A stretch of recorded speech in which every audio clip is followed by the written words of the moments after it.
قال الله تبارك وتعالى في كلامه المجيد أعوذ بالله من الشيطان الرجيم بسم الله الرحمن الرحيم سبحان الذي أسرى بعبده ليلا من المسجد الحرام إلى المسجد الأقصى الذي باركنا حوله لنريه من آياتنا إنه هو السميع البصير. قال المؤلف المفسر رحمه الله تعالى أدام النفع بعلومه وعلومكم في الدارين آمين إلى أن قال ثم هبط به حتى بلغ موسى عليه السلام فاحتبسه موسى عليه السلام فقال يا محمد ماذا أهد إليك ربك؟ قال أهد إلي 50 صلاة كل يوم وليلة.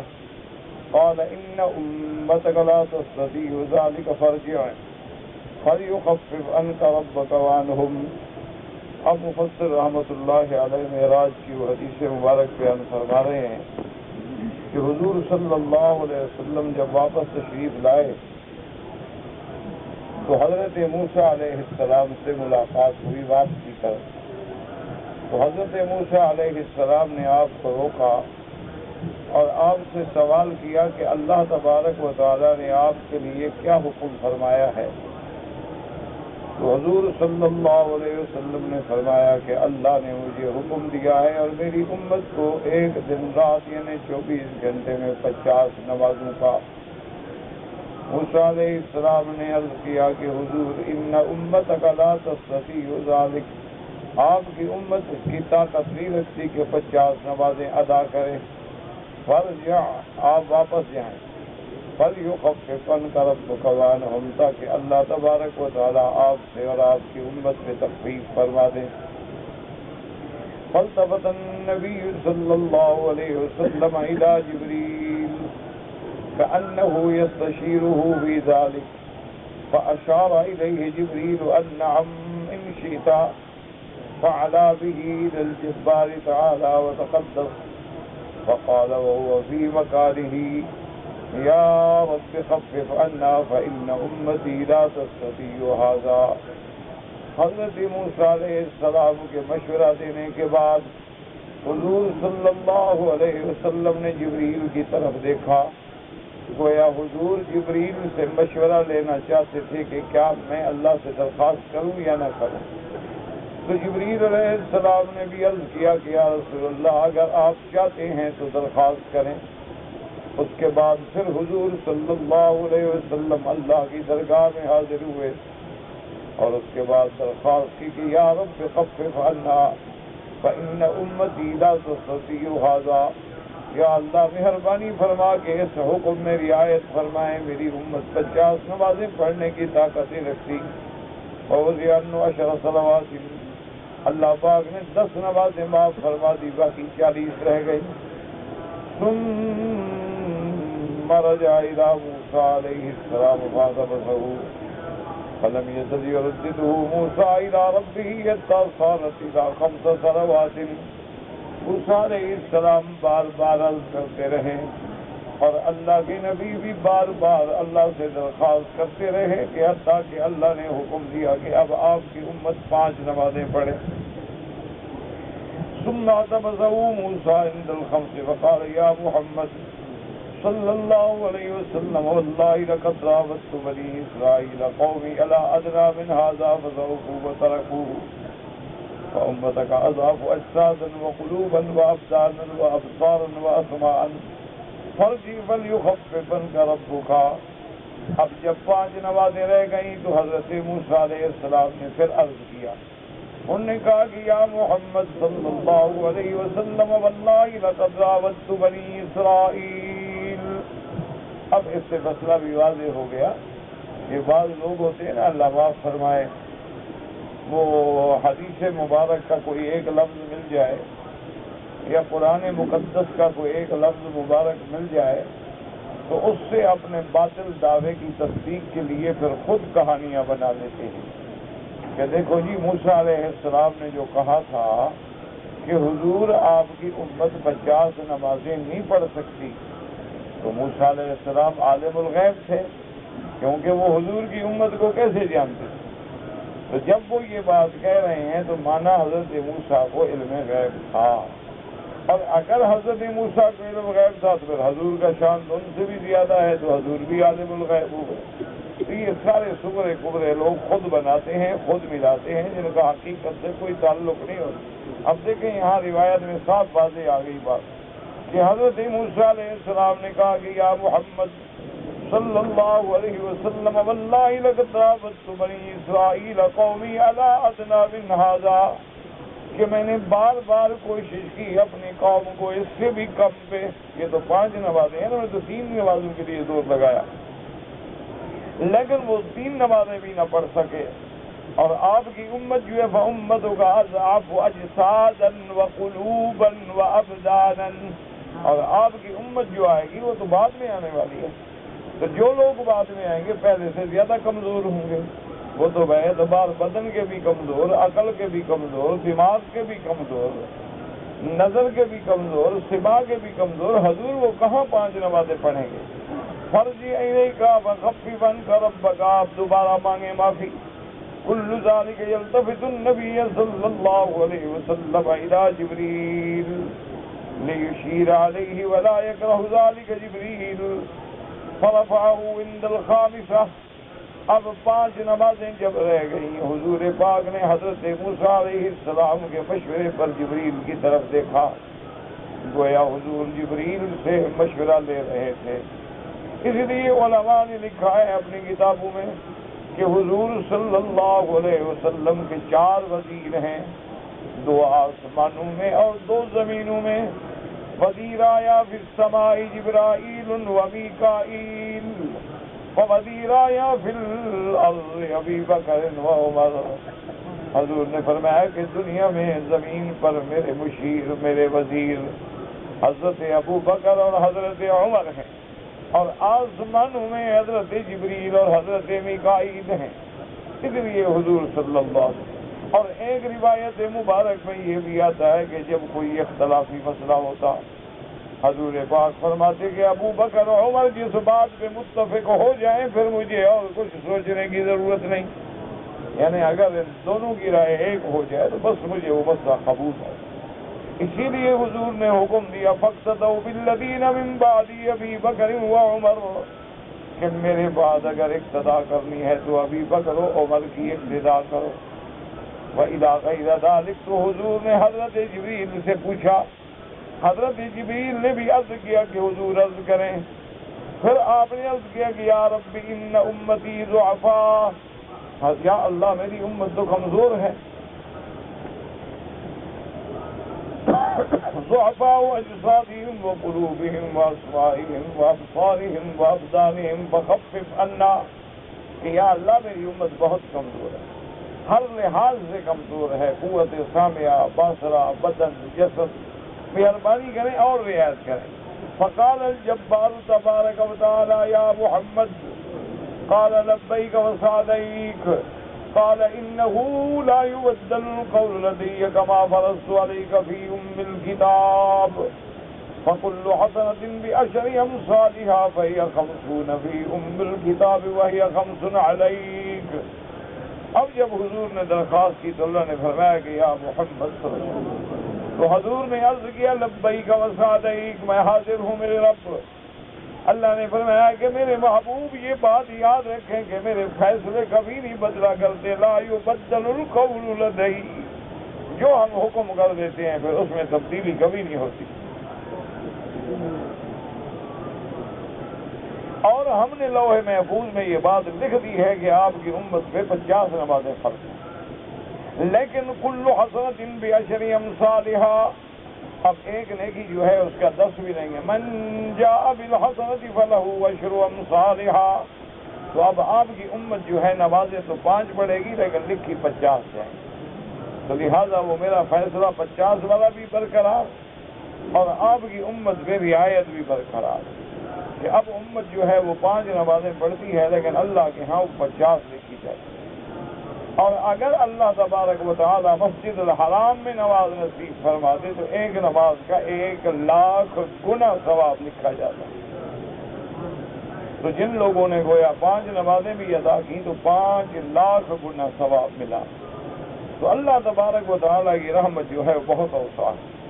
فرجع إلى موسى فقال كيف فعلت فقال خفف عنا أعطانا بكل حسنة عشرا صالحا قال موسى ولقد والله راودت بني إسرائيل على أدنى من ذلك فتركوا فارجع إلى ربك فليخفف عنك أيضا قال رسول الله يا موسى قد والله استحييت من ربي عز وجل مما اختلف إليه قال فأهبط بسم الله۔ اب جب حضور آئے تو موسیٰ علیہ السلام نے پھر پوچھا تو آپ نے فرمایا کہ اللہ نے بڑی رعایت کر دی ہے کہ میری امت 5 پڑھے گی لیکن لکھی 50 جائیں گے۔ تو موسیٰ علیہ السلام نے کہا حضور اللہ کی قسم ہے میں نے اپنی امت پہ بڑا زور لگایا، میری امت تو 3 نمازیں نہیں پڑھتی تھی اور آپ کی امت 5 کہاں پڑھے گی؟ تو آپ نے مہربانی کر کے اور تخفیف مانگے تو اللہ تبارک و تعالی یقیناً اور بھی رعایت فرمائیں گے۔ لیکن حضور صلی اللہ علیہ وسلم نے فرمایا کہ موسیٰ علیہ السلام قد واللہ استحییت من ربی عز وجل کہ میرے بار بار درخواست کرنے سے اب مجھے حیا آتی ہے کہ میں اللہ سے پھر درخواست کروں۔ میں نے ایک دفعہ درخواست کی، پھر درخواست کی، پھر درخواست کی، تو اللہ کی عظمت و جلال کا تقاضا یہ ہے اور میرے ادب کا تقاضا یہ ہے کہ اب میں درخواست نہیں کروں گا۔ اللہ تبارک و تعالیٰ میری امت کو توفیق عطا فرمائیں گے۔ اور یہ حقیقت بات ہے کہ جو مومن ہے، ایمان والا ہے، جس کے اندر اللہ کے رسول پہ ایمان کامل ہے، اس کے لیے 5 نمازیں پڑھنا تو کوئی مسئلہ ہی نہیں ہے، بلکہ نماز اس کے لیے باعث راحت ہے۔ جیسے کہ صحیح حدیث مبارک میں آتا ہے کہ حضور صلی اللہ علیہ وسلم حضرت بلال کو فرما دیا ارحنا یا بلال، ارحنا یا بلال، بلال وقت نہیں ہوا اذان کہو ہمیں راحت پہنچاؤ، نماز پڑھیں ہمیں آرام ملے۔ اس لیے حضور نے فرمایا کہ نماز قرۃ عینی فی الصلاۃ، میرے آنکھوں کی ٹھنڈک جو ہے وہ نماز ہے۔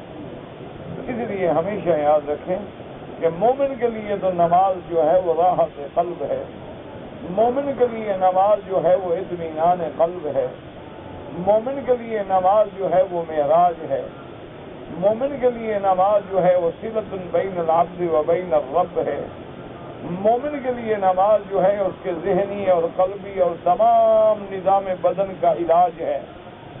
لیکن جو منافق ہیں ان پہ نماز بڑی بھاری ہوتی ہے، ان کو نماز ادا کرنا ایسا مشکل ہو جاتا ہے جیسے کوئی پہاڑ آ گیا۔ اس لیے اللہ نے منافق اور مومن کی نشانی یہی بیان فرمائی ہے کہ منافقین جب نماز پڑھتے ہیں یأتون الصلاۃ الا وهم کسالى، ایسے آئیں گے مر مر کے اور یار چلو نماز پڑھیں، اور نماز کا پھر وقت ہو گیا، چلو اٹھو بھائی نماز پڑھیں، اور کبھی ڈر سے پڑھیں گے، کبھی بھی پولیس نہ پکڑ لے، کبھی کوئی شکایت نہ کر دے، اس لیے وہ نماز کو گویا بوجھ سمجھتے ہیں، تو سمجھ لیں کہ یہ نفاق کی علامت ہے۔ اگر مومن ہے تو قد افلح المؤمنون الذین هم فی صلاتهم خاشعون، مومن کی تو ہر وقت دل جو ہے وہ قلبہ معلق بالمساجد، حضور نے فرمایا کہ مومن کا دل جو ہے مسجد کے اندر لٹکا ہوا ہے، ایک نماز پڑھ کے جائے گا دوسری نماز کے لیے طبیعت میں تقاضا۔ اور اللہ نے بھی اپنے بندوں پہ اتنی رعایت کی ہے کہ جیسے اب آپ نے مغرب کی نماز الحمدللہ پڑھ لی اور عشاء کی نماز کی انتظار میں ہیں، تو اللہ ملائکہ کو فرماتے ہیں کہ لکھ دو میرا بندہ نماز پڑھ رہا ہے۔ کہتے ہیں اللہ میاں وہ تو بیٹھا ہوا ہے، فرمایا انتظار نماز میں ہے تو گویا نماز میں ہے۔ تو یہ ہمارا بیٹھنا جو ہے یہ بھی گویا کہ نماز کے اندر، اسی لیے اب آپ اندازہ فرمائیں کہ نماز کا کتنا بڑی عظمت ہے کہ صبح کی نماز پڑھنے کے بعد آدمی اسی مسجد میں کوئی بات نہ کرے، بیٹھ جائے، اللہ کا قرآن پڑھے، اللہ کا ذکر کرے یا خاموش بیٹھا رہے، اور جب سورج نکلے اور تھوڑا اونچا ہو جائے کھڑے ہو کے 2 رکعت پڑھ لے تو پورے عمرہ ایک کامل کا اللہ ثواب عطا فرما دے. یعنی 2 رکعت نماز پڑھے اور عمرے کا ثواب لے کے گھر چلے جائے. اس لیے نماز جو ہے بڑی عظیم نعمت ہے. اور اس کے بعد علماء نے لکھا ہے کہ موسیٰ علیہ السلام نے یہ مشورہ دیا، اور کسی پیغمبر نے حضور کو یہ مشورہ کیوں نہیں دیا؟ حضرت نوح علیہ السلام سے لے کر سیدنا عیسیٰ علیہ السلام تک کتنے پیغمبر ہیں جن کی حضور سے ملاقات ہوئی، آسمانوں میں لکھا ہوا ہے، لیکن اور کسی پیغمبر نے مسئلہ نہیں پوچھا اور نہ مشورہ دیا. تو موسیٰ علیہ السلام کے مشورہ دینے کی وجہ کیا ہے؟ تو اس پر علماء نے لکھا ہے کہ حضور کے زمانے کے قریب ترین پیغمبر جو ہیں وہ 2 ہیں، عیسیٰ علیہ السلام اور موسیٰ علیہ السلام. اور شریعت کامل جو ہے وہ موسیٰ علیہ السلام کی ہے، کیونکہ کتاب کامل جو تھی تورات وہ موسیٰ علیہ السلام. اسی لیے آپ نے دیکھا ہے نا کہ جب جنات نے حضور صلی اللہ علیہ وسلم کا قرآن سنا تھا تو انہوں نے اپنی قوم کو جا کے کیا کہا؟ قالوا یا قومنا انا سمعنا کتابا انزل من بعد موسیٰ. انہوں نے کہا کہ ہم نے ایسا قرآن سنا ہے جو موسیٰ علیہ السلام کے بعد اترا ہے. تو انہوں نے بھی موسیٰ علیہ السلام کا نام لیا ہے، عیسیٰ کا نام نہیں لیا. وجہ یہ تھی کہ کتاب کامل اور شریعت کامل جو ہے وہ حضرت موسیٰ علیہ السلام کی. بہت سارے احکام جو ہیں انجیل میں وہ تورات والے ہیں، یعنی حضرت عیسیٰ علیہ السلام بھی گویا احکام میں تورات سے عمل پیرا تھے. تو اس لیے اللہ تبارک و تعالیٰ کو قدرت کو یہی منظور تھا کہ جس پیغمبر کا زمانہ حضور کی امت کے قریب ہے وہی مشورہ ہے. اور بعض علماء نے ایک لطیفہ علمی لکھا ہے، بہرحال یہ ان کی ایک رائے ہے، ایک سوچ ہے، ایک فکر ہے، اگر وہ حق ہے تو الحمدللہ. انہوں نے لکھا کہ موسیٰ علیہ السلام نے بار بار حضور کو بھیجا. وجہ یہ تھی کہ حضرت موسیٰ علیہ السلام کو تو اللہ کا دیدار نصیب نہیں ہوا، کیونکہ کوہ طور پہ جب آپ تھے اور آپ نے درخواست کی تھی کہ رب ارنی انظر الیک، اللہ مجھے دیدار بھی کرا دے، اللہ مجھے کلام سے شرف بخشا ہے، زیارت بھی کروا. اللہ نے فرمایا قال لن ترانی ولکن انظر الی الجبل. موسیٰ علیہ السلام آپ ہرگز نہیں دیکھ سکتے، آپ اس پہاڑ کو ذرا دیکھیں غور کر کے، اگر وہ پہاڑ میری تجلی برداشت کر جائے تو پھر ہو سکتا ہے تم بھی کر لو. لیکن جب پہاڑ پہ تجلی پڑی تو پہاڑ ریزہ ریزہ ہو گیا اور موسیٰ علیہ السلام سے ہوش ہو گیا. تو بعض علماء نے لکھا ہے کہ یہ حکمت تھی کہ موسیٰ علیہ السلام کو تو اللہ کا دیدار نصیب نہیں ہوا اور حضور صلی اللہ علیہ وسلم کو اللہ کا دیدار نصیب ہوا. تو اب موسیٰ علیہ السلام یہ چاہتے تھے کہ میں خدا کو تو نہ دیکھ سکا، لیکن جو آنکھیں اللہ کو دیکھ رہی ہیں میں ان کو تو بار بار دیکھتا رہوں. اس لیے حضرت موسیٰ علیہ السلام نے حضور کو مشورہ دیا کہ یا رسول اللہ ارجع الی ربک واسألہ التخفیف، ارجع الی ربک واسألہ التخفیف. اور دوسری بات یہ بھی ہے کہ تمام انبیاء جو ہیں وہ سب بھائی ہیں، تو ہر بھائی کو دوسرے بھائی کی امت کی تکلیف کا احساس. حضرت موسیٰ علیہ السلام جانتے تھے کہ اگر حضور کی امت نے نمازوں میں کوتاہی کی تو بہت بڑی سزا ہے. اس لیے انہوں نے بار بار عرض کیا کہ یا رسول اللہ صلی اللہ علیہ وعلا آلہ واصحابہ وسلم، آپ اللہ تبارک و تعالیٰ سے بخشش مانگیں. لیکن الحمدللہ ثم الحمدللہ اللہ نے اتنی رعایت فرما دی، اللہ نے اتنا کرم فرما دیا کہ آج ہم 5 نمازیں پڑھتے ہیں اور اللہ کے ہاں 50 لکھی جاتی. اچھا بعض لوگ جو ہوتے ہیں نا باطل فرقے اور گمراہ فرقے اور ضال فرقے، وہ بھی اللہ کے قرآن اور حدیث کو توڑ موڑ کے اپنے اوپر منطبق کرتے ہیں. اسی طرح ایک دفعہ مرزا قادیانی لعنت اللہ علیہ، جس نے دعوی نبوت کیا تو اس نے اعلان کیا اپنی جماعت کو کہ میں ایک کتاب لکھوں گا جس کے 50 جلدیں ہوں گی، اور تمام لوگ جو ہیں اپنی کتاب بک کرائیں اور پیسے پیشگی جمع کرا لیں، کیونکہ جو سرکاری نبی ہوتے ہیں ان کی نظر تو پیسے پہ ہوتی ہے، جو اللہ کے پیغمبر ہوتے ہیں ان کا پیسے سے کوئی تعلق نہیں ہوتا۔ لا اسألکم علیہ اجرا ان اجری الا علی رب العالمین۔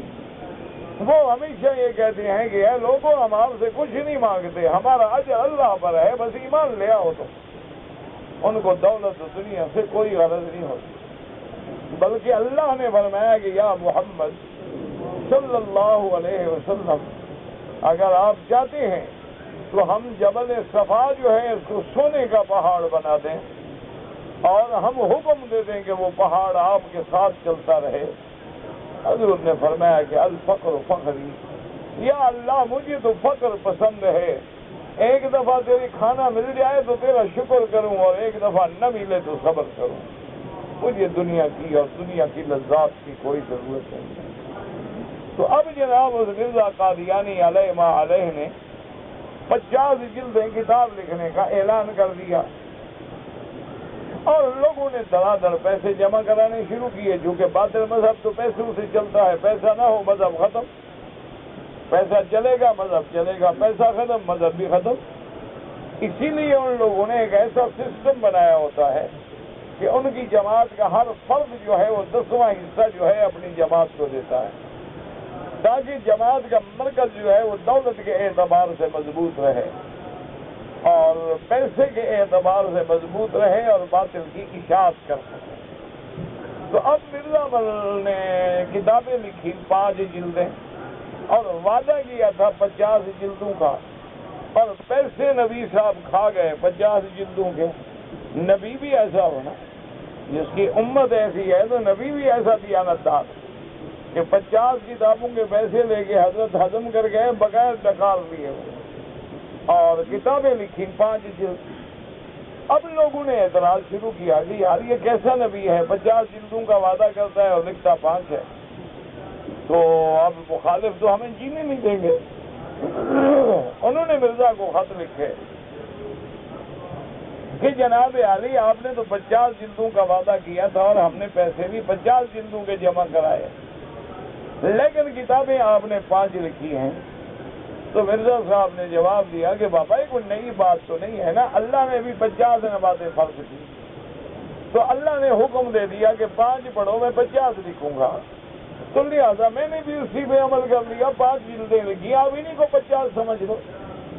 جیسے 5 نمازیں 50 ہو جاتی ہیں تو میری 5 جلدیں ہیں یا 50 جلدیں ہو جائیں گی، تو بس تم اسی پر عمل کر لو، تو گویا تم نے حدیث پہ عمل کر لیا۔ نعوذ باللہ ثم نعوذ باللہ۔ تو باطل لوگ جو ہیں وہ اس طرح حدیثوں کو توڑتے ہیں، وہ اس طرح حدیثوں کی تعویلات کرتے ہیں، وہ احادیث مبارک کے معانی میں ایسی تحریف کرتے ہیں لوگوں کو گمراہ کرنے کے لیے۔ اب دیکھو نا، جیسے حدیث مبارک میں آتا ہے کہ میرے آقا سرکار دو عالم رحمت مجسم رحمت للعالمین رسول رب العالمین سیدنا محمد الرسول اللہ، آپ پہاڑ پہ کھڑے ہیں اور آپ کے ساتھ حضرت ابو بکر ہے اور حضرت عمر ہے اور حضرت عثمان ہے۔ ایک پہاڑ پہ کھڑے ہیں تو حدیث میں آتا ہے کہ پہاڑ میں ایسے زلزلہ آیا تو حضور نے اپنے پاؤں مبارک سے پہاڑ کو ایسے مارا اور فرمایا اثبت، ٹھہر جاؤ، ما علیک الا نبی و صدیق و شہیدان، کہ تیرے اوپر کوئی نہیں کھڑا ہے مگر ایک اللہ کا نبی ہے اور ایک صدیق ہے اور 2 شہید ہیں، یعنی محمد الرسول اللہ سیدنا ابی بکر صدیق اور حضرت عمر حضرت عثمان شہید۔ میں ما علیک الا نبی و صدیق و شہیدان ہے، تو پہاڑ جو تھا وہ ٹھہر گیا۔ تو یہ معجزہ تھا محمد الرسول اللہ صلی اللہ علیہ وسلم۔ اور ہماری برادری نے بتایا اس سے کیا مسئلہ سمجھا ہے، انہوں نے کہا وہابی نہیں مانتے جناب، حضور کے لیے تو پہاڑ بھی دھمال کھیلتے تھے، ہم کیوں نہ دھمال کھیلیں۔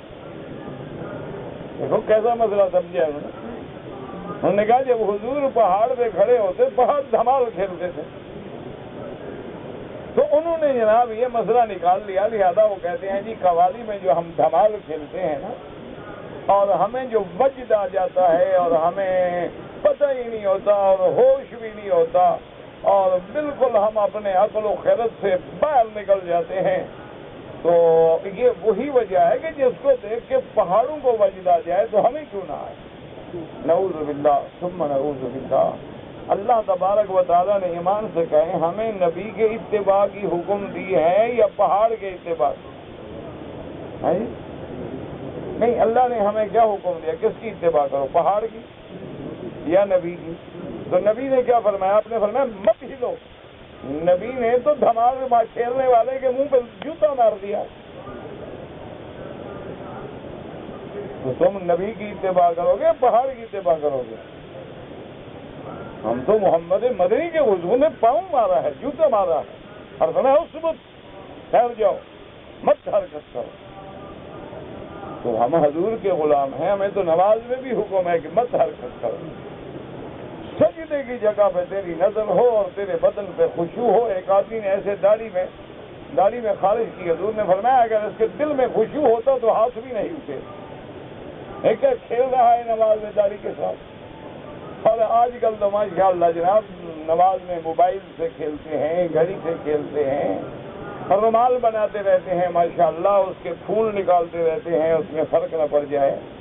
انا للہ و انا الیہ راجعون۔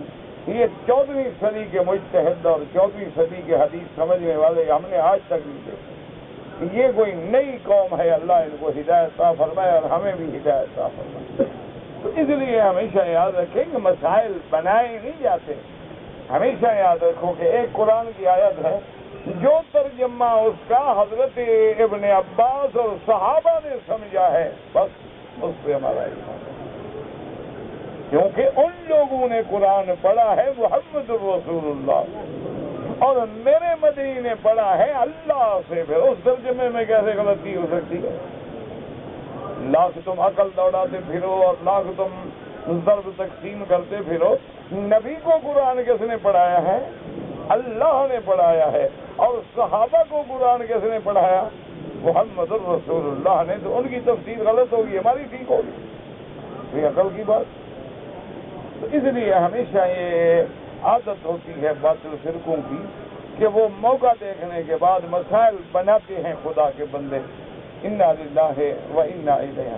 ہاں ایک بات یاد رکھو، ایک وہ کیفیات ہیں جو اللہ کے اولیاء کی ہیں کہ مثلاً قرآن پڑھ رہے تھے اور ایک کیفیت ان پہ طاری ہو گئی، تو وہ کیفیت جو ہے وہ یہ نہیں کہتے لوگوں کو کہ تم ایسا کیا کرو۔ جیسے حضرت اکرمہ جب قرآن پڑھنا شروع کرتے نا، چند آیتیں پڑھتے اور کہتے ھذا کلام ربی ھذا کلام ربی اکرمہ، یہ تیرے رب کا کلام ہے، تو اپنے اللہ سے ہم کلام ہو رہا ہے، اور بے ہوش ہو جاتے۔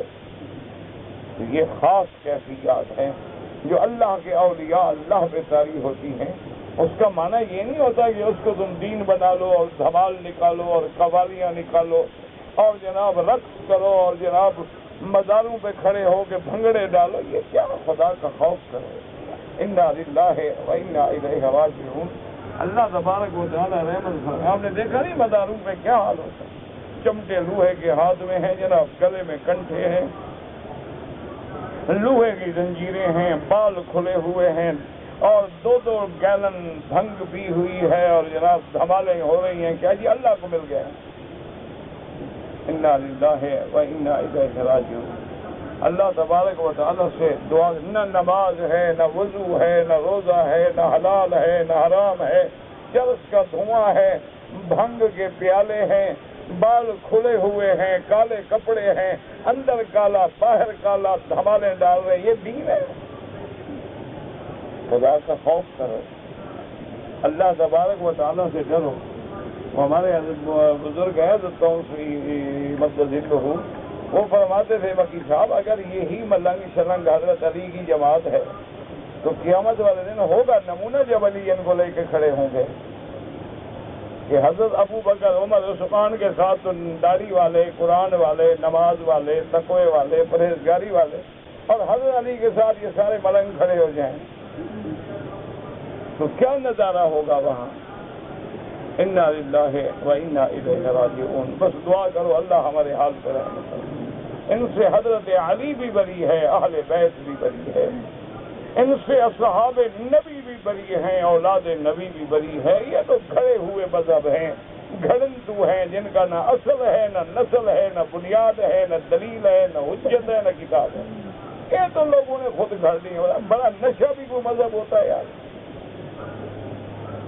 نہ کوئی مذہب ہے چرس پینا، کوئی مذہب ہے گلے میں کنٹھے ڈالنا، کوئی مذہب ہے کہ زنجیریں لے کے خود کو مارنا، کوئی مذہب ہے کہ چاقو لے کے سر پہ مارو اور خون نکلے اور جناب خوش ہو جاؤ کہ مرتبے بلند ہو گئے. انا للہ و انا الیہ راجعون. دعا کرو اللہ ان کو بھی ہدایت دے، اللہ ہمیں بھی ہدایت دے. کوئی ہمارے دشمن نہیں ہے، ہمیں تو دکھ ہوتا ہے، افسوس ہوتا ہے، اور دعا کریں. اور اکثر بات یہ ہے سچی کہ جاہل بیچارے جو ہے وہ تو دھوکے میں ہیں، ان کو تو پتہ ہی نہیں ہوتا. ان کو تو گمراہ کرنے والے ہمارے مولوی ہوتے ہیں، ہمارے تقریریں کرنے والے، مجلس سے پڑھنے والے، مجلس سے سنانے والے، مرثیہ سنانے والے، رونے والے، رلانے والے. وہ بیچارے جاہل غریب کدھر جائیں؟ اللہ تبارک و تعالی ان کو ہدایت دے اور صراط مستقیم پہ چلنے کی توفیق عطا فرمائے.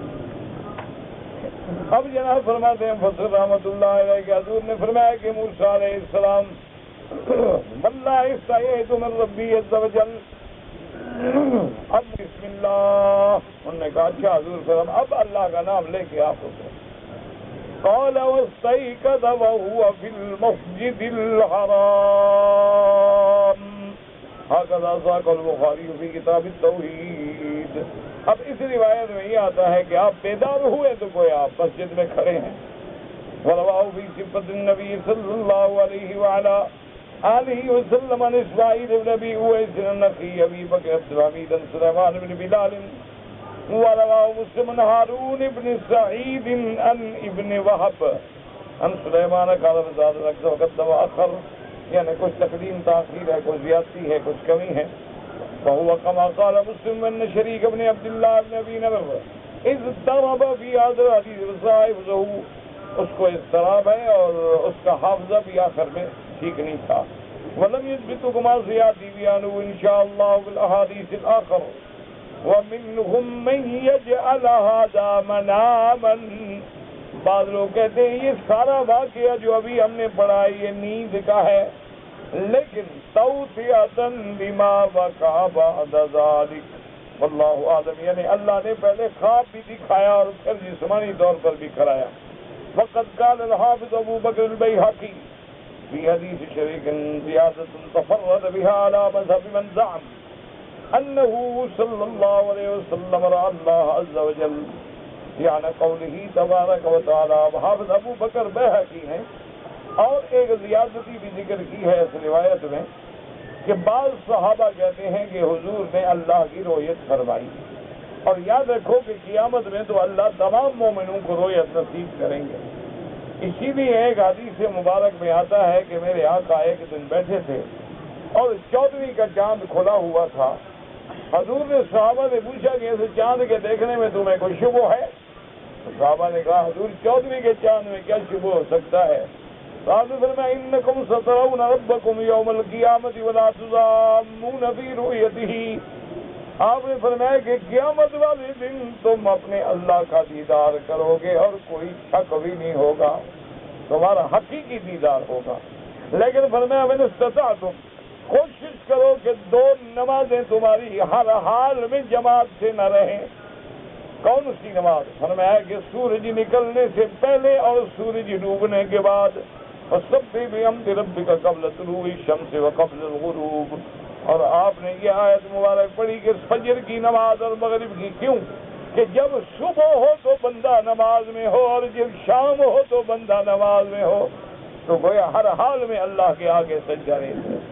اور جو ان پہ پابندی کرے گا وہ باقی نمازوں پہ بھی پابندی کرے گا. تو اس لیے بعض علماء یہ بھی کہتے ہیں، اب فرماتے ہیں کہ میرے اللہ تبارک و تعالیٰ نے آپ کو قرب نصیب فرمایا. ثم دنا الجبار رب العزہ. اللہ پاک اتنے قریب ہو گئے فکان قاب قوسین او ادنا. لیکن یاد رکھو یہ آیت جبریل علیہ السلام کے لیے ہے. قال وقول عائشة وابن مسعود وابي هريرة في أمر هذه الآية على رؤية جبريل کہ یہ جو ہے نا ثم دنا فتدلى فكان قاب قوسين او ادنى، یہ جبریل علیہ السلام کا واقعہ ہے جب حضور نے جبریل کو اپنی اصلی صورت میں دیکھا تھا۔ وهذا الذي قاله البيهقي رحمه الله في هذه المسألة والحق فإن أبا ذر قال يا رسول الله صلی اللہ علیہ وسلم هل رأيت ربك، حضرت ابو ذر نے حضور سے سوال کیا یا رسول اللہ آپ نے اپنے رب کا بھی دیدار کیا ہے؟ قال نور انا ارى، حضور نے فرمایا ابا ذر اللہ کی ذات تو نور ہے، میں کیسے دیکھ سکتا ہوں؟ وہ تو ایسے نور ہے کہ اگر حجاب بھی ہٹا دیں تو دنیا جل جائے۔ وفی روایت رأیت نورا، اور ایک روایت میں حضور نے کہا کہ ہاں میں نے دیکھا لیکن نور دیکھا۔ اخرجہ مسلم قوله ثم دنا فتدلى فكان قاب قوسين او ادنى، کہ جب حضور نے جبریل علیہ السلام کو اصلی صورت میں دیکھا تو حضور بے ہوش ہو گئے، فخر مغشیا، حضور گر گئے زمین سے، تو جبریل نے فوراً شکل بدلی اور حضور کے قریب آیا اور کہا انت رسول اللہ وانا جبرائیل، محمد مصطفیٰ آپ اللہ کے رسول ہیں اور میں جبریل ہوں، آپ نہ گھبرائیں۔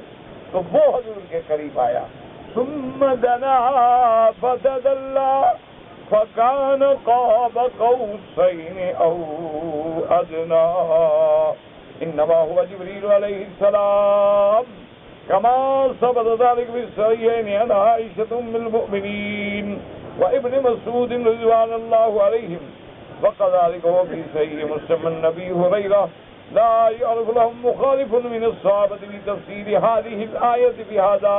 اور مفسر فرماتا ہے کہ صحیحین میں بی بی عائشہ، عبداللہ ابن مسعود، اسی طرح حضرت ابی ہریرہ فرماتی ہیں کہ یہ جو آیت ہے ثم دنا فتدلى، اس سے مراد جبریل ہیں اور اس میں کوئی صحابی مخالف نہیں، سب کے سب اسی تفسیر پہ متفق ہیں۔ اللہ تبارک و تعالی آپ کو بھی اور مجھے بھی دین کے سمجھنے کی اور اس پہ عمل کرنے کی توفیق عطا فرمائے۔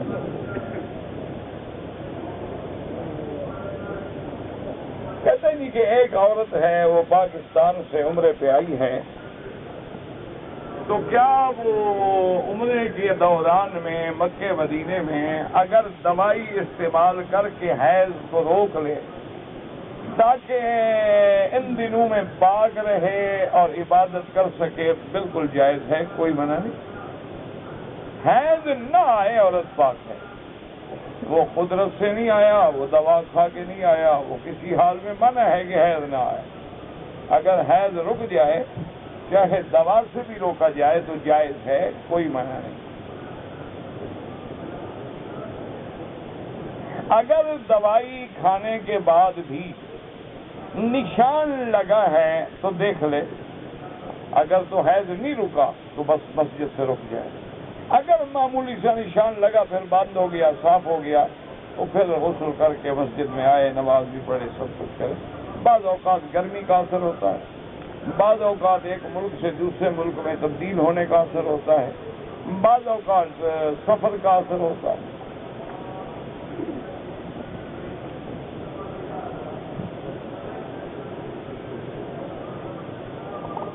میرے استاد حضرت غلام قادر صاحب جموں کشمیر میں بیمار ہیں، اللہ ان کی شفاء کاملہ عطا فرمائے، اللہ تمام بیماروں پہ رحم فرمائے۔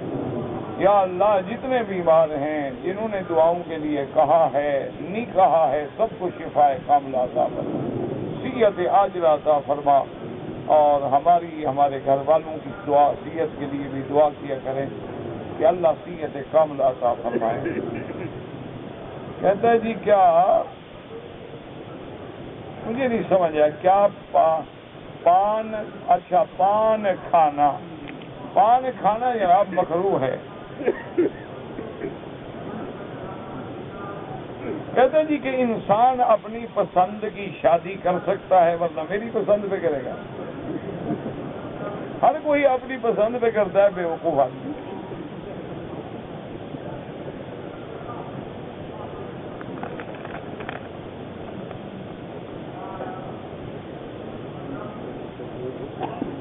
ہم یہاں حرم کے کا سگالا لگا رہے ہیں،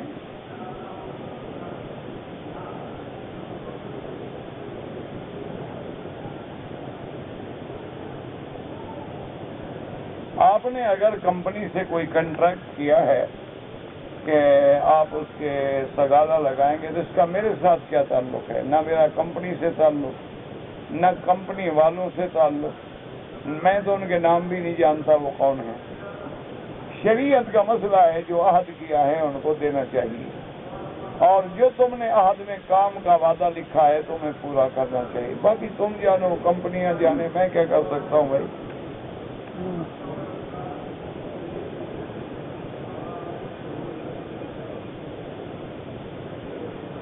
میں نے اپنے بیٹے کا نام ہائرہ رکھا۔ ہائرہ کیا بلا ہوتی ہے؟ ابو ہریرہ ہوگا یار۔ اب یہ تو حال ہے مسلمانوں کا، ان کو صحابی کا نام لکھنا نہیں آتا۔ انا للہ و انا الیہ۔ بلی کا باپ کہنا کو بری بات ہے۔ لوگ تو بلیوں کے نام پہ $1,000,000 کی جائیدادیں بک کرا رہے ہیں، تمہیں کیا تکلیف ہو گئی ہے؟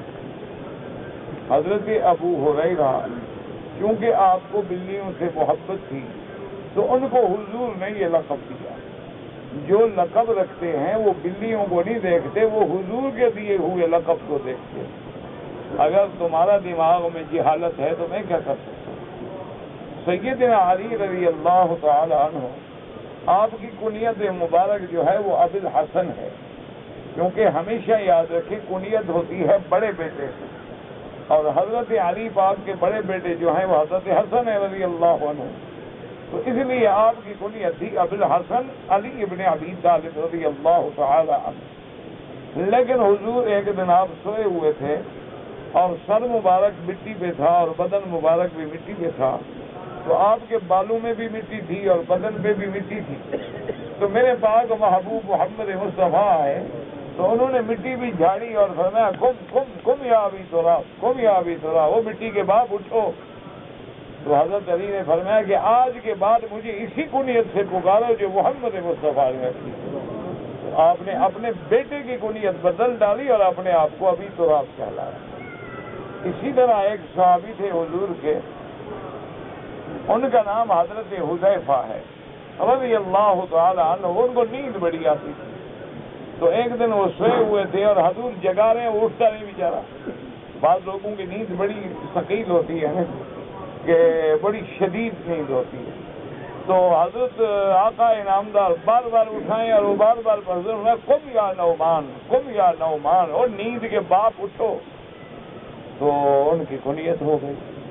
اللہ کے بندے، تو اگر تم نہیں رکھا تھا خدا کا خوف کریں، عقل کی بات۔ اب دیکھیں نا، مثلا میرا نام ہے جو کاغذوں میں، میرے سرٹیفکیٹوں میں اور میری سندات میں اور میری جائیداد میں اور میری زمینوں میں، اور میرا نام پورا محمد مکی ہے۔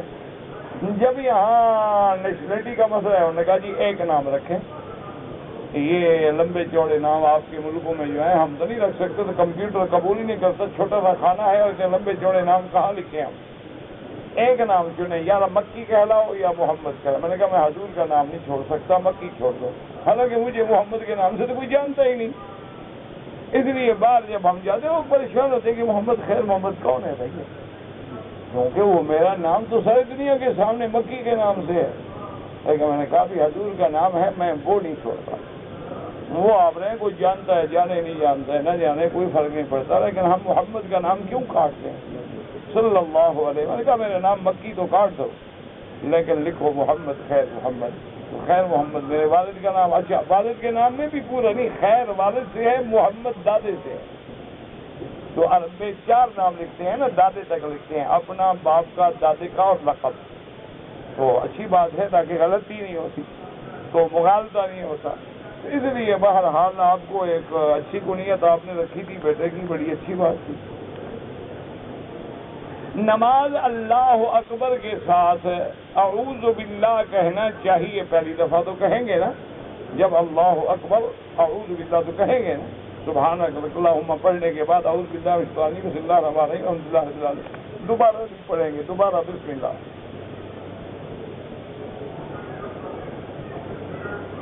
الحمدللہ سے پہلے پہلے اللہ اکبر، سبحانک اللہم و بحمدک و تبارک اسمک و تعالی جدک و لا الہ غیرک، اعوذ باللہ من الشیطان الرجیم، بسم اللہ الرحمن الرحیم، الحمدللہ رب العالمین۔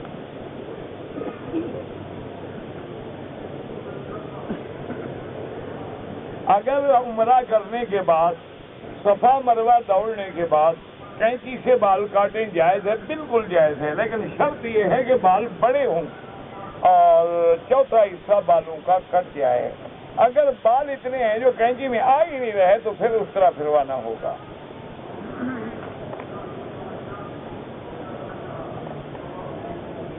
میری بیوی کراچی سے جب روانہ ہوئی تو ایام حیض تھے، احرام نہیں باندھا، اس نے غلطی کی۔ اب جب پاک ہو جائیں تو وہ عمرہ بھی کرے اور ایک بکری دم بھی ادا کرے۔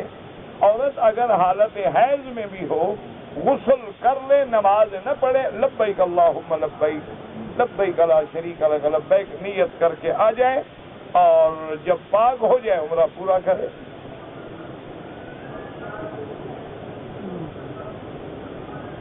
بہرحال آپ جہاز میں سوار ہوئے، احرام باندھ لیا، جہاز خراب ہو گیا اور آپ ہوٹل چلے گئے اور آپ نے اگر احرام کی چادریں کھول کے پاکستانی اپنے کپڑے پہن لیے، دم پڑ گئی۔ احرام یہ نہیں ہوتا مذاق، جب چاہو باندھ لو جب چاہو کھول لو، کہ بچوں کا کھیل ہے، تو آپ کو ایک دم دینی ہوگی۔ آپ نے احرام کی حالت میں گویا کپڑے پہنے۔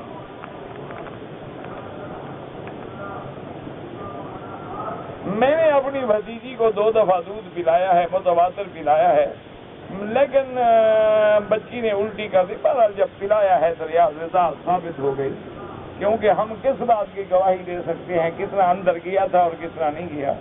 الٹی میں سارا نکل آیا ہے، کچھ اندر رہ گیا۔ تو بہرحال حضور نے فرمایا ہے الحلال بین والحرام بین وبینہما امور مشتبہات، حلال بھی واضح ہے، حرام بھی واضح ہے، درمیان میں کچھ مشتبہ امور ہوتے ہیں۔ حضور نے فرمایا جس میں شبہ پڑ جائے اس سے بھی بچ جاؤ۔ تو اب ایک حلال حرام کا مسئلہ ہے، تو اس لیے بہرحال آپ سمجھیں گے آپ نے دودھ پلایا ہے اور آپ کی بچی ہے۔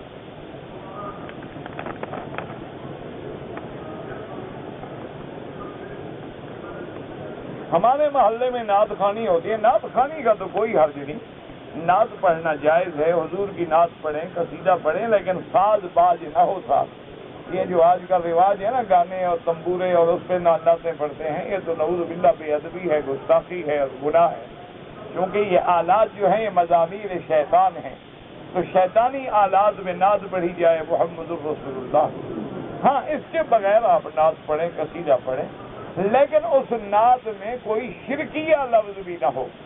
جیسے کہ حدیث مبارک میں ہے کہ چند بچیاں حضور کی خوشی میں وہ گھر میں بیٹھی ہوئی پڑھ رہی تھی، تو ایک بچی نے محبت میں یہ بھی کہا کہ وفینا نبی یعلم ما فی غد، ہمارے مدنی تو ایسے ہیں کہ کل کے حالات بھی جانتے ہو۔ تو پھر میں ہم نے بولا کیا کہہ رہی ہو؟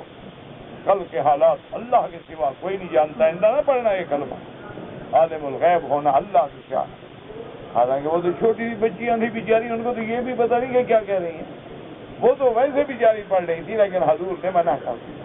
تو آپ نعت پڑھیں، ضرور پڑھیں، لیکن نعت صحیح ہو اور حضور کی صفت ہو، سیرت ہو، رات دن نعت پڑھیں، قصیدہ پڑھیں، حضور کے عشق میں شعر محبت سے پڑھیں، لیکن گانا بھی نہ ہو اور گانے کی دھن بھی نہ ہو اور آلات موسیقی بھی نہ ہوں اور بجانے کی کوئی چیزیں بھی نہ ہوں اور شرکیہ کلام بھی نہ ہو۔ بالکل حضرت حسان پڑھتے تھے، حضور کے خلاف جب کافروں نے کچھ شعر کہے، حضرت حسان آئے، انہوں نے کہا یا رسول اللہ مجھے اجازت دیں کہ میں قریش کو جواب دوں آپ کا۔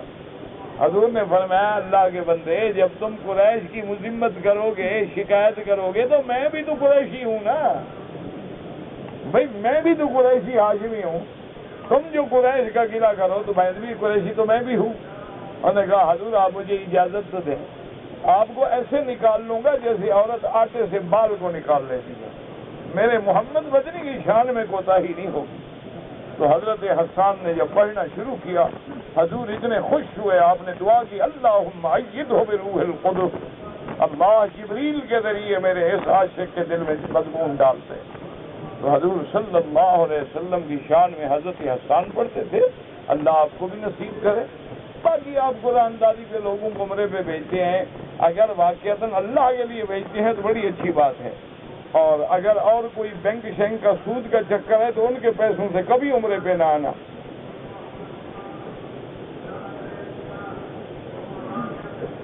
میری بہن کا رشتہ طے ہو رہا، اللہ کامیاب کروائے.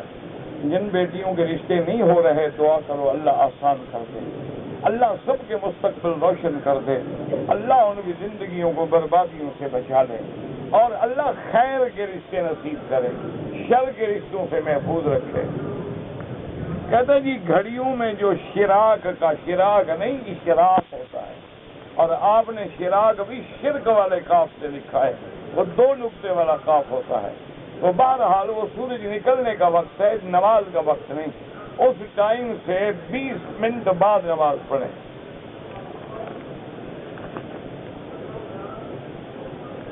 میں نے اپنے لیے تو ایک ثواب کیا ہے اور باقی عزیزوں کے لیے کرتا ہے، تو اللہ قبول فرمائے، آپ کو بھی ثواب دیں گے، ان کو بھی دیں گے.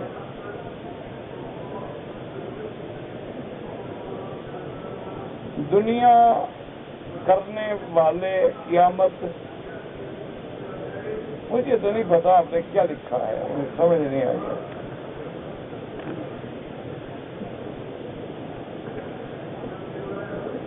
اگر ایک آدمی کاروبار کی نیت سے آیا اور انڈیا سے آتے ہوئے نیت تھی جدے رہنے کی، اور پھر اس نے احرام نہیں باندھا، 2-3 دن جدے میں رہا، بعد میں جدے سے احرام باندھا، تو کوئی دم نہیں. اگر اگلی صف میں جگہ خالی ہے اور میں یہاں کھڑا ہوں، آپ کا سینہ کعبے سے نہ پھرے، 1 قدم آگے جا کے صف میں کھڑے ہو جائیں، کوئی حرج نہیں. عورت کو اگر ایام حیض ہیں وہ مسجد الحرام میں داخل نہیں ہو سکتی، اس کو طواف الوداع بھی معاف ہے. زیارت کرنا چاہے تو کسی دروازے کے باہر کھڑے ہو کے زیارت کر لو.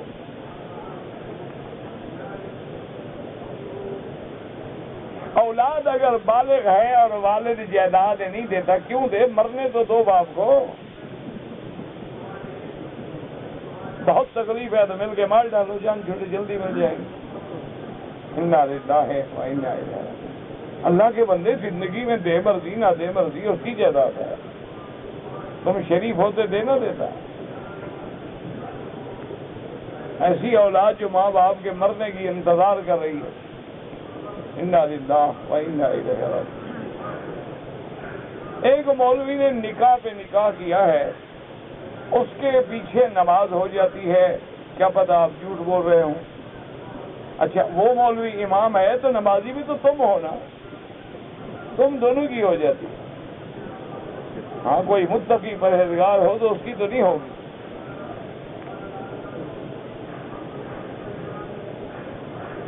میں نے قرضہ دینا ہے پاکستان میں، اب میں مکے میں ہوں، اگر حج آ جائے تو کر سکتے ہو؟ بالکل کر سکتے ہو، کیوں نہیں کر سکتے؟ یہ تو بہانہ ہوتا ہے کہ قرضہ ہے جی، قرضہ حج کیسے کروں؟ ایسے تو تمہارے جتنے بڑے بڑے ملیونیر بلیونیر ہیں سب پہ قرضے ہوتے ہیں مہنگو میں. یہ کیا ہے؟ اگر عمرہ کرنا ہو مکے میں رہنے والے نے تو لازماً حد حرم سے باہر جانا ہوگا. وہ مسجد عائشہ جائے، جرانہ جائے، جدہ جائے، عرفات جائے، اپنے گھر سے احرام نہیں باندھے گا. گھر سے احرام صرف حج کے لیے باندھا جائے گا. سب پر اگر مدینہ شریف جائیں تو علماء فرماتے ہیں کہ مسجد نبوی کی زیارت کریں. تو جب مسجد نبوی کی زیارت کریں گے تو کیوں اس مسجد کو عزت ملی کہ وہ محمد مدنی کی مسجد ہے؟ سب کی حضور کا روضہ مبارک مسجد کے اندر ہے کہ باہر ہے؟ تو ساری نیت تو آ گئی اندر. وہ تو ایک مسئلہ سمجھایا جا رہا ہے تاکہ تم قبروں کے سفر پہ چلنا شروع نہ کر دو. اس لیے حکم ہے کہ قبر کی نیت کا سفر نہ کرو، کیونکہ پھر چل پڑو گے نہ کہو کہ آج 7 شریف جانا ہے، آج فلاں شریف جانا ہے، آج فلاں شریف جانا ہے. اس لیے اسلام نے منع کیا تاکہ تمہارے اندر شرک کے جراثیم پیدا نہ ہو جائیں. میں نے ایک کتاب میں دیکھا ہے کہ حضور پاک کا بدر مبارک، ہاں یہ کتاب الروض میں ہے، ایک حنبلی بزرگ گزرے ہیں ابن رجب، ان کا قول ہے. جمہور نے اس بارے میں کچھ نہیں لکھا. 5 مولویوں کو بلا کے ختم، کبھی 40 مولویوں کو، کبھی 5 مولویوں کو، کبھی 7. یہ ٹھیکیدار ہیں مولوی ختم کے. بھائی تم خود قرآن پڑھو، خود طلبہ حاصل کرو، مولویوں کو تم نے بنایا ہوا ہے۔ اگر شوال میں زیارت کی نیت سے مدینہ منورہ جائے، اس کے بعد حج بھی کرنا ہو، ہاں تو عمرہ کرے گا تو پھر اس کا تمتع ہوگا، پھر اس کو قربانی دینی ہوگی۔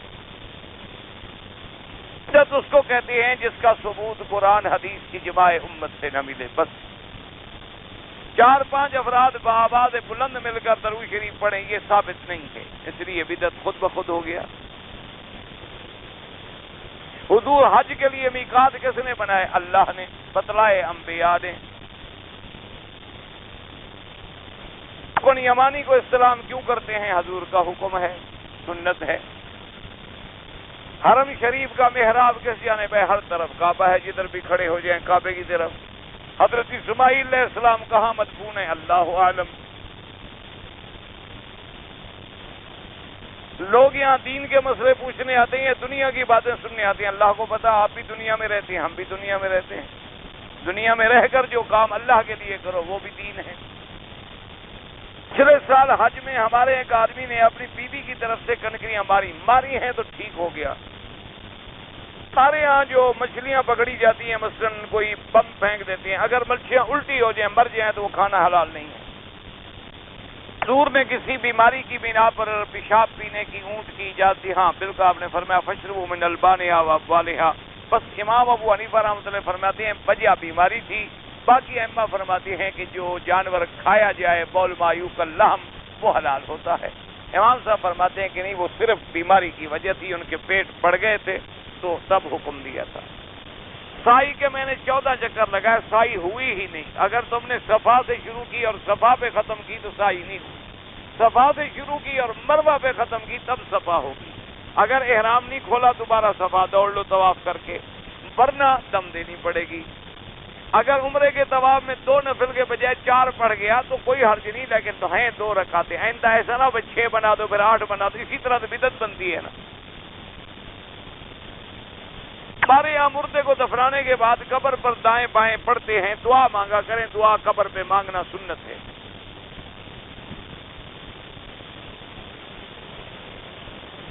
ٹی وی کے اندر بہرحال جو چیزیں ایسے دیکھ سکتے ہو وہ اس میں بھی دیکھ سکتے ہو۔ آپ مجھے دیکھ رہے ہو، میں آپ کو دیکھ رہا ہوں، تو کو منع ہے؟ اگر ایسے منع نہیں تو ویسے بھی منع نہیں، لیکن بہتر ہے ان چیزوں سے بچو، ٹی وی شیلوں سے۔ نماز میں جیم کی جگہ میں ہے پڑ گئی ہے تو بابا کسی قاری سے جا کے مسئلے پوچھو۔ بعض علماء کی زبان سے سنا حدیث نکلا، یہ مجھے میرا تو یہ باپ بھی نہیں پڑھ سکتا۔ وہ دنیا کی زندگی گزارنا کا یہ تو بھائی، پھر میں کوئی یہ لغت پڑھوں گا تو پھر انشاءاللہ۔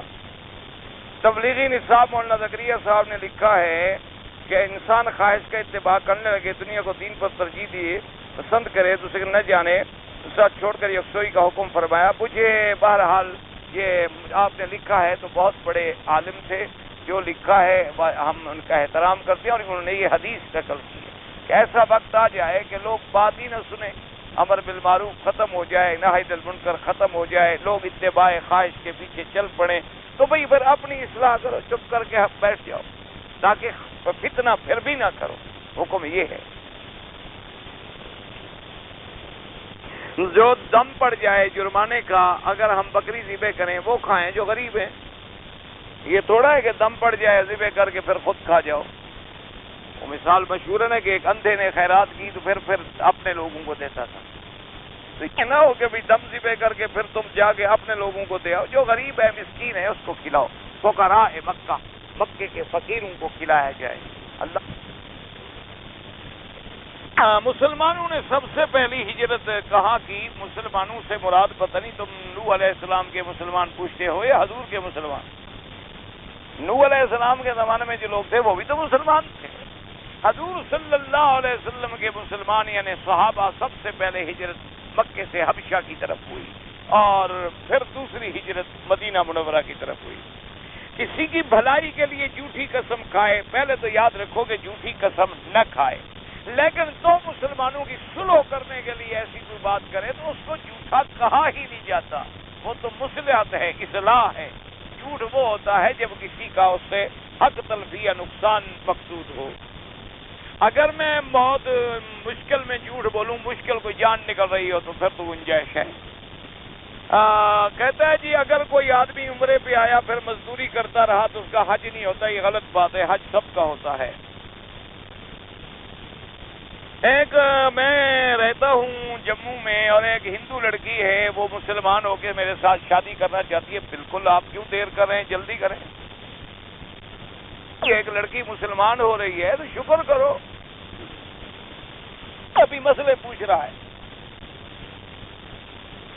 تمہارے پوچھتے پوچھتے کسی ہندو نے شادی کر دی، تم نہیں پکڑے جاؤ گے کیا مسئلہ؟ تم تو ابھی مسئلہ پوچھنے آئے ہو نا مکی صاحب سے، انشاءاللہ پتہ نہیں کتنے سال کے بعد جاؤ گے۔ یہ مسئلہ پوچھ رہا ہے۔ بہرحال اگر وہ صحیح معنی میں اسلام لانا چاہتی ہے، اسلام لا کے علاقے کے علماء کے سپرد کرو، اس کے بعد وہ اس کے ولی بنے اور تمہارا نکاح پڑے۔ اچھا جی، میں مکے میں میرے بیوی بچے عمرہ کیا، عمرے میں نے اپنی بیوی تھوڑے سے بال کاٹے، میں نے اپنی بیوی کے بال عمرے کے بعد کاٹے تو کوئی بات نہیں، اس نے تمہارے بال کاٹے تو کوئی بات نہیں، لیکن اگر مرد تھوڑے بال کاٹے تو دم پڑ جاتی ہے۔ چوتھا حصہ بالوں کا کٹنا ضروری ہے۔ یہ جو ہم ٹک لگواتے ہیں نا، 2 بال ادھر سے 2 بال ادھر سے، عورتوں والا کام کرتے ہیں ہم، اس میں دم پڑ جاتی ہے۔ کوئی حکیم نے نسخے میں تو نہیں لکھا عمرہ کرو۔ اگر عمرہ کرنا ہے تو پھر اسلام کے مطابق کرو، تمہارے بال کوئی حضور کے پاک کے بالوں سے زیادہ قیمتی ہے؟ حضور پاک نے تو اس طرح پھروایا اور تم نہیں جی میرے فیشن میں فرق آ جائے گا۔ عمرہ بھی ہو، فیشن بھی برقرار رہے، اللہ بھی راضی، انگریز بھی نہ بگڑے، چونکہ پھر تو وہ مانگ نہیں نکلے گی نا الٹی اگر بال کٹ گئے، اور واپس جائے گا بیگم کہے گی یار تو گنجو ہو کے کیسے آ گئے؟ تو تمہیں کسی نے نہیں بلایا، اللہ میاں کے گھر کو کوئی ضرورت نہیں آپ کی، آپ مت تشریف لائیں، یہ گھر آباد ہے۔ اگر آپ آئے ہیں تو پھر شریعت سے چلیں، ورنہ اللہ کو بالوں کی ضرورت کیا ہے؟ وہ تو یہ دیکھتے ہیں کہ ہم نے گردن جھکا دی۔ وہ تو صرف امام شافعی رحمت اللہ علیہ کے نزدیک بھی گنجائش ہے کہ اگر کسی نے بال تھوڑے کاٹے تو وہ فرماتے ہیں کہ دم نہیں پڑے گی، وہ یہ نہیں کہتے کہ اسی طرح کرو۔ اب چونکہ یہاں دونوں کا فائدہ ہے، ادھر کینچی والوں کا بھی فائدہ ہے، ادھر فیشن والے کا بھی فائدہ ہے، تو مسئلہ اسی پہ چلتا ہے۔ حالانکہ یہ پتہ نہیں ہے کہ ہم احرام سے باہر ہی نہیں آئے، اسی طرح ہم احرام میں ہیں اور گناہ کار ہو رہے ہیں کہ آدمی حالت احرام میں پھر اپنی بیوی سے مل رہا ہے، جب تک پورے بال نہ کٹائے احرام سے تو نکلا ہی نہیں۔